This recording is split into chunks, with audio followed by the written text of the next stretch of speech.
everybody, it's me, Jacob, and today I'm here to talk to you about creativity. Creativity is imagining what you could do because you were made in God's image. There are so many different artistic ways to be creative, and today I hope to demonstrate just how creative I am in the culinary arts. Now you might be thinking, oh, hey Jacob, what are the culinary arts?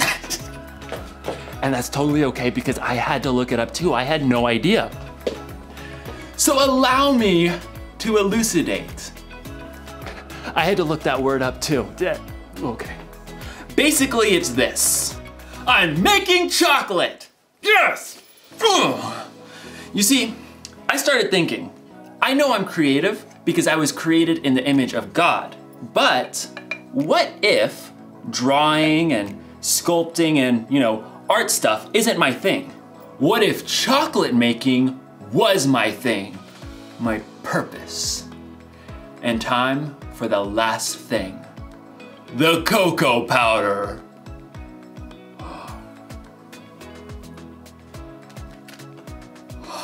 In my research, I learned that chocolate comes from a bean that grows from the cacao tree, which technically means that chocolate's a vegetable. True story. Oh, this looks so good. Bon appetit. That is so good. I think I've really discovered what my purpose is. Chocolatey goodness.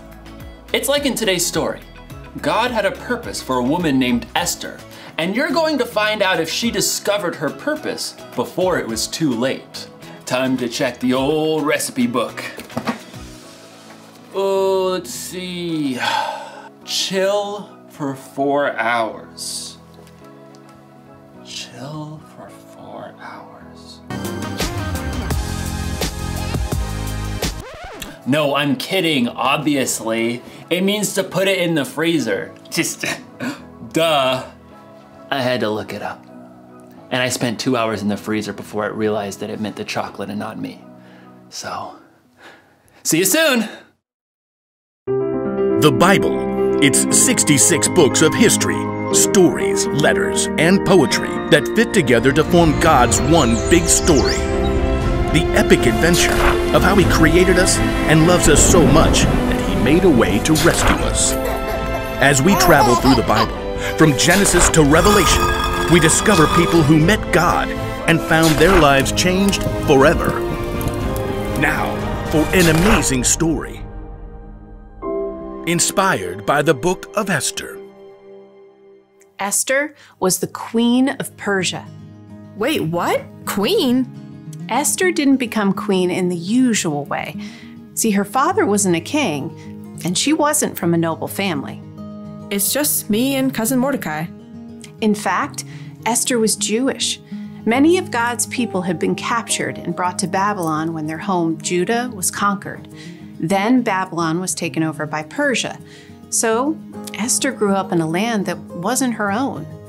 When Esther's parents died, her cousin Mordecai raised her as his very own daughter. Always remember what our scriptures say. Love the Lord your God with all your heart and with all your soul. Love Him with all your strength. One day, a new king named Xerxes came to power in Persia. He was so impulsive that he actually fired his queen, Vashti, simply for refusing to show up at a wild party. She will never see me again. When Xerxes had finally calmed down, he had realized he now had no queen.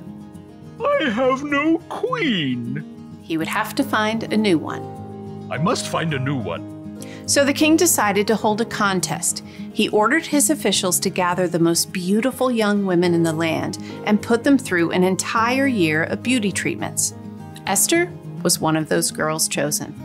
Cousin Mordecai, what do I do? Don't tell anyone you're from a Jewish family. I have chosen my new queen. Drum roll. My new queen is Esther. Me? Assume the queenly royal crown. I might have to resize it. Just as Xerxes had so impulsively switched queens, he also promoted a royal official named Haman higher than all of the other nobles in the kingdom. Bow to me, you fools! Haman was delighted when all of the officials outside the palace bowed low before him. When he discovered that Mordecai refused to bow, he was enraged. You have to bow! Somebody make him bow! Haman was so angry. He made a plan to destroy not only Mordecai, but all the Jews in the land. He laid it out for the king. Your Majesty, these Jews live differently than everyone else. They don't obey your laws. Fiddlesticks! That's just wrong. Precisely. Give the order to destroy them. Consider it done. Xerxes agreed to the terrible decree. Messengers took the letter all over the kingdom. Hear ye, hear ye. On the 13th day of the 12th month, all Jews are to be killed. Hear ye, hear ye. When Mordecai and the other Jews discovered the horrible news, they dressed in rough clothing and wept bitterly. Mordecai sent a message to Esther in the palace, telling her what Haman had done. You must ask the king to save our people. Esther was devastated. She sent a response to her cousin. No one can come before the king unless he sends for them. If I do it, I'll die, unless he reaches out his gold scepter to me. Mordecai sent his answer right back. You may not escape, even though you're queen. Who knows? It's possible that you became queen for just a time like this. He's right. Here, tell this to Mordecai. Gather all the Jews. Don't eat anything for 3 days. I and my servants will fast too. Then I'll go to the king. Esther faced an impossible dilemma, but she took 3 days to prepare her heart and her mind. Bring my most beautiful royal robes. Heart racing, Esther entered the throne room. Across the long hall, she saw the king seated high on the throne. Breathless, she waited for him to see her. Please, please, please.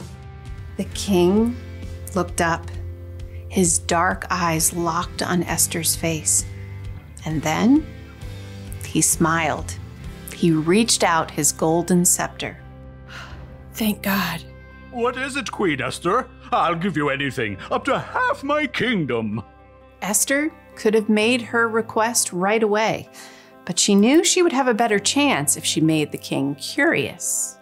King Xerxes, if it pleases you, come to a feast I prepared today. Oh, and bring Haman. Consider it done. Esther created an elaborate feast for the king and his number 2 official. Look at me, you peasants, invited to the queen's banquet. At the meal, King Xerxes once again tried to discover what Esther wanted. I'll give you anything, up to half my kingdom. Once again, Esther held her ground and waited for the perfect moment. I'd like you and Haman to come to another feast tomorrow. Then I'll answer your question. The king agreed, and Haman spent the whole evening bragging to all of his friends. You guys, the queen thinks I am the bomb. But the second feast was a different story. As before, Esther prepared an incredible meal. Both Haman and the king were quick to dig in. What do you want me to do for you? I'll give you up to half my kingdom. Esther took a deep breath. Something told her this was the right moment. Your Majesty, let me live. Please spare my people. We have been sold to be destroyed. Haman paled and choked on his fillet, but the king's face flushed red with rage. Who is the man who has dared to do such a thing? Esther turned her gaze on Haman. Haman is the one. In a panic, Haman threw himself at the queen. Totally didn't mean it. Please, please, please let me live. You dare attack the queen? Take him away. That very night, Haman was killed, and the king created a new order that would allow the Jews to be saved. We will celebrate this day with great joy. God had given Esther a surprising position in a foreign nation, and when the time was right, she would use all she had been given to save her people.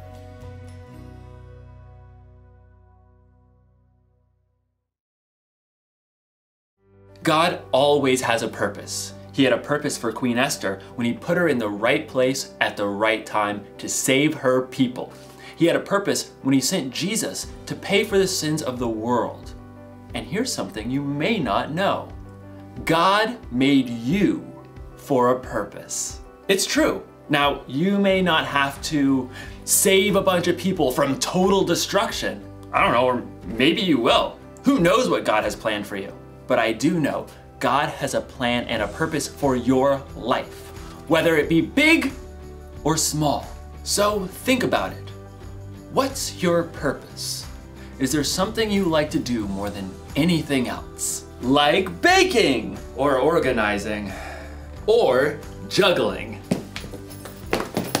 Maybe what you like to do has something to do with your purpose. Or what about this? Is there something that you care about more than anything else? Like animals, or taking care of people, or keeping the planet clean? Maybe those things have something to do with your purpose. Whatever it is, here's the one thing to remember. God created you for a purpose. Actually, I think it would be safe to say purposes. Maybe it's something giant, like Esther. Or maybe something simple, like chocolates. Didn't get it. So close, gonna keep trying.